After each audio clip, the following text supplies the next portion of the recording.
नमस्कार दोस्तों, मैं आप सभी का अपने चैनल पर स्वागत करता हूं। दोस्तों, आज के समय में जब युद्ध लड़ने के तरीके पूरी तरह से बदल गए हैं और ऐसे में एक मिसाइल किसी भी देश को इतनी शक्ति देती है जिससे वो अपनी सीमा में रहकर दूसरे देशों पर हमला कर सके और अपने दुश्मनों को नष्ट कर सके। लेकिन दोस्तों, ये मिसाइल सिस्टम बहुत ही ज़्यादा कॉम्प्लेक्स और महंगे भी होते हैं। इसीलिए भारत जैसे बड़ी आबादी वाले देशों के लिए इन मिसाइलों को दूसरे देश से खरीदना काफ़ी महंगा साबित होता है और इसी वजह से भारत ने इन घातक मिसाइलों को डेवलप करने की कोशिश काफ़ी पहले से ही शुरू कर दी थी। लेकिन दोस्तों, इन मिसाइलों की तकनीक को बना पाना जितना मुश्किल है उतना ही मुश्किल होता है इन मिसाइलों की असली ताकत को पूरी दुनिया से बचा कर रखना, जिससे दुश्मन देश को उस मिसाइल की असली ताकत का पता ना चल पाए।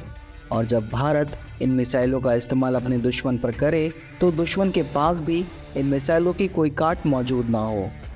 परंतु ऐसे मिसाइल सिस्टम को पूरी दुनिया की नज़रों से बचा कर रख पाना भी किसी चुनौती से कम नहीं है, क्योंकि आज के समय में सारे विकसित देश भारत जैसे देशों पर अपनी सैटेलाइटों के ज़रिए नज़र बनाए रखते हैं, जिस वजह से इन मिसाइलों को टेस्टिंग के समय भी इन देशों की नज़र से बचा कर रख पाना बहुत मुश्किल होता है। लेकिन दोस्तों, भारत आज के समय में ऐसी सभी बाधाओं को पार करते हुए मिसाइल शक्ति के क्षेत्र में उस मुकाम पर पहुंच गया है जहां भारत अपने दोनों पड़ोसी देश चीन और पाकिस्तान के द्वारा की जाने वाली हर गलत हरकत का मुंहतोड़ जवाब दे सकता है। भारत आज मिसाइल टेक्नोलॉजी के क्षेत्र में पूरी दुनिया के सबसे विकसित देशों की लिस्ट में खड़ा है और कमाल की बात यह है कि भारत के 1947 में आज़ाद होने के बाद देश की सरकार ने भारत को मिसाइलों के क्षेत्र में आत्मनिर्भर बनाने के लिए 1983 में अपना पहला स्वदेशी मिसाइल प्रोग्राम लॉन्च किया था और जिसके तहत भारत ने air to air, air to surface, surface to air और सरफेस टू सरफेस मिसाइलों को बनाने का काम Bharat Ratna doctor APJ Abdul Kalam sir के नेतृत्व में शुरू हुआ था। फिर 1989 में भारत की पहली बैलिस्टिक मिसाइल पृथ्वी 1 ने अपनी पहली सफल उड़ान भरी।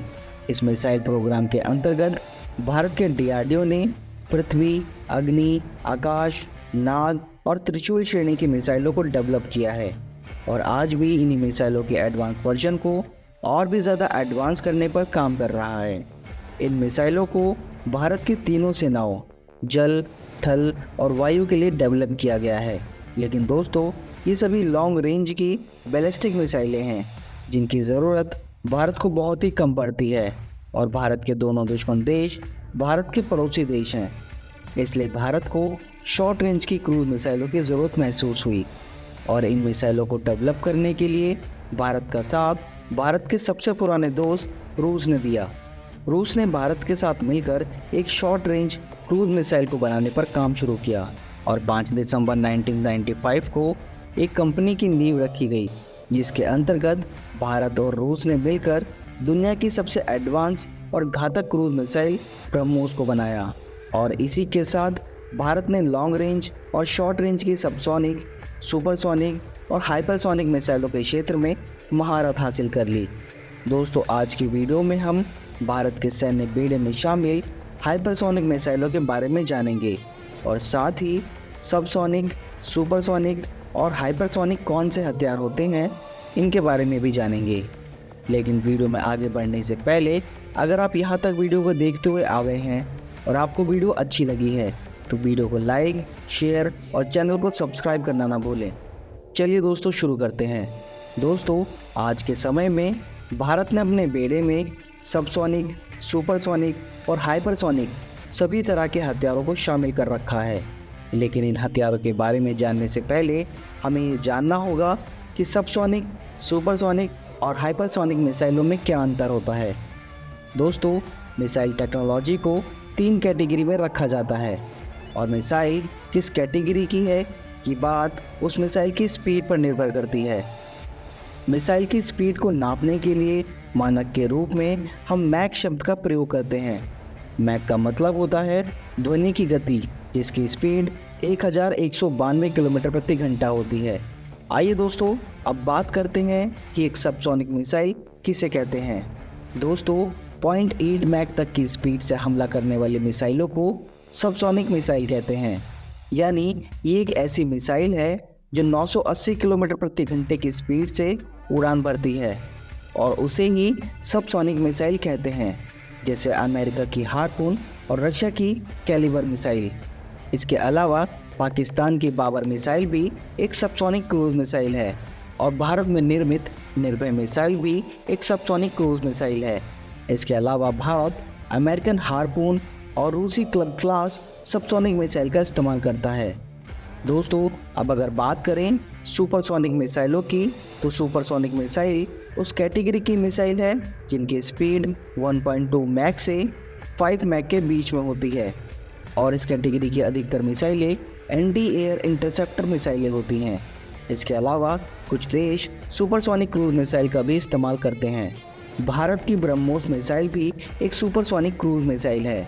अब अगर बात करें हाइपरसोनिक मिसाइलों की, तो दोस्तों इन मिसाइलों की रफ्तार 5 मैक से भी ज़्यादा होती है। इस तरह की बैलिस्टिक मिसाइलों की रफ्तार 25 मैक से भी ज़्यादा होती है। इन हाइपरसोनिक मिसाइलों की खासियत ये भी है कि ये कम ऊंचाई पर भी आसानी से उड़ान भर सकती हैं और भागते हुए यानी चलते हुए टारगेट का पीछा कर उस पर आसानी से हमला भी कर सकती हैं। दोस्तों, अब अगर बात करें कि भारत के पास ऐसी कितनी मिसाइलें हैं जो कि हाइपरसोनिक मिसाइल की कैटेगरी में आती हैं, इसमें से पहली है ब्रह्मोस 2 हाइपरसोनिक मिसाइल। दोस्तों, इस मिसाइल को रूस और भारत ने मिलकर बनाया है और भारतीय सेना इस मिसाइल के बाकी वेरिएंट्स का इस्तेमाल भी अपनी तीनों शाखाओं में करती है। इस मिसाइल में एक रॉकेट के साथ साथ स्क्रैमजेट इंजन लगाया जाता है जो कि इसकी स्पीड को 7 मैक यानी 8575 किलोमीटर तक बढ़ा देता है।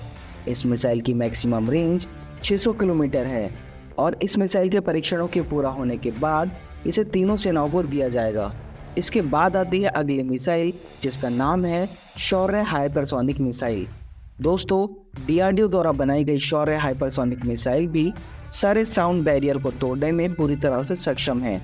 ये मिसाइल 7.5 मैक यानी 9187 किलोमीटर प्रति घंटे की रफ्तार से दुश्मन पर हमला करती है। इसका वजन 6.2 टन है। अगर बात इस मिसाइल की लंबाई और चौड़ाई की करें तो इस मिसाइल की लंबाई 33 फीट और चौड़ाई 2.4 फीट है। इसके साथ ही ये मिसाइल कई सारी खूबियों और खासियतों के साथ आती है। ये मिसाइल पारंपरिक और परमाणु दोनों ही तरह के हथियारों को ले जाने में पूरी तरह से सक्षम है। इस मिसाइल की रेंज 2000 किलोमीटर तक है। ये मिसाइल नौसेना के बेड़े में मौजूद मिसाइल सागरिका के K-15 मिसाइल का एडवांस वर्जन है। इस मिसाइल के अब तक 2 परीक्षण हो चुके हैं। पहला परीक्षण साल 2008 में हुआ था और दूसरा साल 2011 में, और दोनों ही परीक्षणों में इस मिसाइल ने अपने लक्ष्य को पूरी तरह से नेस्तनाबूद कर दिया था।